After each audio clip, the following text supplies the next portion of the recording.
Hello, আশা করি সবাই ভালো আছো। তোমাদের নবম শ্রেণীর ষান্মাসিক সামষ্টিক মূল্যায়ন জীবন ও জীবিকা 2024-এর তোমার হচ্ছে জীবন জীবিকার প্রশ্নটি নিয়ে চলে এসেছি এবং প্রশ্নের উত্তরও একই সাথে এই ভিডিওতে দেবো। তো দেরি না করে ভিডিওটি চালু করা যাক। তো এখানে তোমাদের প্রশ্নে বলেছে, এখানে একটি উদ্ভাবনীমূলক ব্যবসায়িক বিনিয়োগ পরিকল্পনা প্রণয়নের নির্দেশনা রয়েছে। নির্দেশনা অনুযায়ী প্রত্যেককে একটি পরিকল্পনা তৈরি করে জমা দিতে হবে।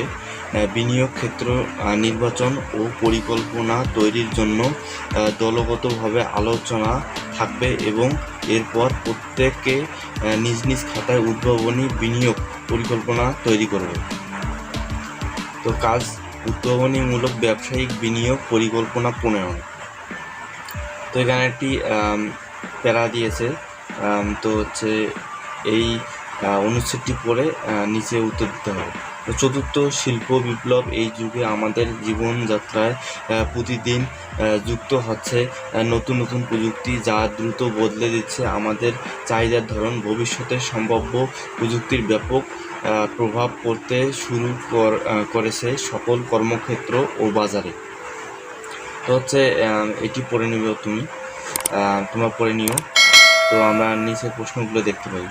তো এখানে হচ্ছে উদ্ভাবনীমূলক ব্যবসায়িক বিনিয়োগ পরিকল্পনা তৈরি করার জন্য নিচের ধাপগুলো অনুসরণ করতে হবে। প্রথম অংশ, পরিবারের জন্য ব্যবসায় নির্বাচন। হচ্ছে ধাপ ক, পারিবারিক আর্থিক পরিস্থিতি বিশ্লেষণ।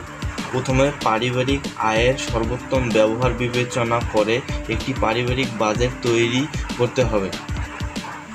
মানে প্রথমে পারিবারিক একটা আয়ের সর্বোত্তম ব্যবহার সম্পর্কে একটা পারিবারিক একটা বাজেট তৈরি করতে হবে। তো আমরা বাজেটটি দেখে নিই। তো পারিবারিক একটা বাজেট, তো এখানে দেখতে পাচ্ছ একটা পারিবারিক বাজেট তুলে ধরা হয়েছে। তো পারিবারিক আর্থিক পরিস্থিতি বিশ্লেষণ করে পারিবারিক আয়ের সর্বোত্তম ব্যবহার বিবেচনা করে একটি পারিবারিক বাজেট তৈরি করা হলো।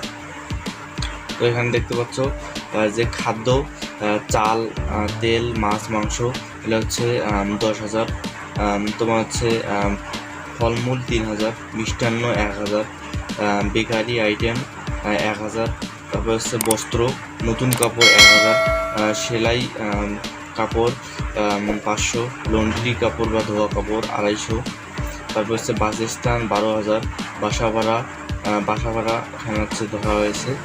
শিক্ষাক্ষেত্রে শিক্ষা প্রতিষ্ঠানের বেতন 5,000, শিক্ষা সামগ্রী 1200, বাসার ধর্মীয় শিক্ষকের সম্মানী 500, গৃহস্থলী আসবাবপত্র মেরামত 4,000, তারপর হচ্ছে যোগাযোগ, পোষা প্রাণীর খাদ্য 500।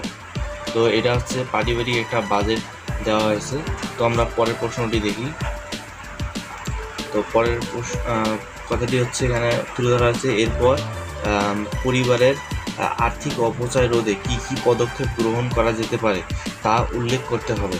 মানে আর্থিক অপচয় রোধে কী কী করতে হবে তুলে ধরতে হবে। তো আমরা পরের প্রশ্নের উত্তরটি দেখি। তো এখানে দেওয়া হয়েছে, দেখো পরিবারের আর্থিক অপচয়ে যেসব পদক্ষেপ নিয়েছি তা নিচে উল্লেখ করা হলো। আমরা কি করব? নিজের পড়াশোনার ব্যয় কমাবো। কিভাবে করব? নিয়মিত মনোযোগ সহকারে পড়াশোনা করার ফলাফল করার মাধ্যমে বিনা বেতনে পড়ার সুযোগ লাভ। এছাড়া প্রাইভেট টিউটর বা কোচিং এর প্রয়োজন না হওয়া। পরিবারের সকল সদস্যের যাতায়াত ব্যয় কমানো। তারপর হচ্ছে কম দূরত্বের পথ পাড়ি দিতে পায়ে হাঁটতে অনুরোধ করতে পারি। একইভাবে বেশি দূরত্বের ক্ষেত্রে গণপরিবহন ব্যবহার করতে অনুরোধ করতে পারি। চিকিৎসা ব্যয় কমানো। নিয়মিত ব্যায়াম বা শরীর চর্চার মাধ্যমে রোগ প্রতিরোধ ক্ষমতা বৃদ্ধির চেষ্টা। তাছাড়াও জ্বর, সর্দির মতো স্বাভাবিক অসুস্থতার ক্ষেত্রেও প্রাথমিকভাবে ঘরোয়া চিকিৎসা গ্রহণে উৎসাহিত করা। ছাদে বা বারান্দায় বাগান করার প্রয়োজনীয়তা উপকরণ সংগ্রহ করা। এরপর অভিজ্ঞদের পরামর্শ নিয়ে সবজি চাষ করা।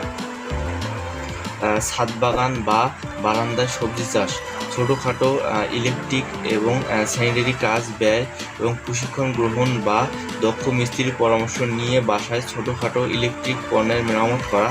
একইভাবে স্যানিটারি কাজ বাবা বা বড় ভাই বা নিজেই করতে পারি। তো এটার উত্তর আমরা দেখলাম কীভাবে আমরা আর্থিকভাবে ব্যয় কমাতে পারি। তো পরের প্রশ্নটি হচ্ছে, এরপর সময়, সুযোগ ও নিজের সক্ষমতা অনুযায়ী অর্থ সংশ্লিষ্ট যেসব কাজের দায়িত্ব গ্রহণ করেছে সেগুলোর তালিকা তৈরি করতে হবে। তো সেগুলোর তালিকা তৈরি করতে হবে। তো তালিকাটি দেখি আমরা। এই হচ্ছে তালিকা। সময়, সুযোগ ও নিজের সক্ষমতা অনুযায়ী সংশ্লিষ্ট যেসব কাজের অংশগ্রহণ করেছি তা উল্লেখ করা হলো। কম্পিউটার টাইপিং ও প্রিন্টিং এর কাজ করে পরোক্ষ আয়ে অবদান রেখেছি। প্রাথমিক চিকিৎসার প্রশিক্ষণপ্রাপ্ত ও পারদর্শিতা হয়ে পরোক্ষ আয়ে অবদান রেখেছি। বাড়িতে মুরগির খামার করেছি। কৃষিকাজে করে বাড়ির প্রয়োজনীয় কৃষিজ পণ্যের চাহিদা মিটিয়েছি। টিউশন করে আয় করেছি। তো এই হলো তোমাদের নবম শ্রেণীর প্রথম পর্বের জীবন জীবিকা ষান্মাসিক মূল্যায়ন পরীক্ষার প্রশ্ন এবং উত্তর। তোমাদের ভিডিওটি ভালো লাগলে অবশ্যই চ্যানেলটিকে সাবস্ক্রাইব করবে। ধন্যবাদ।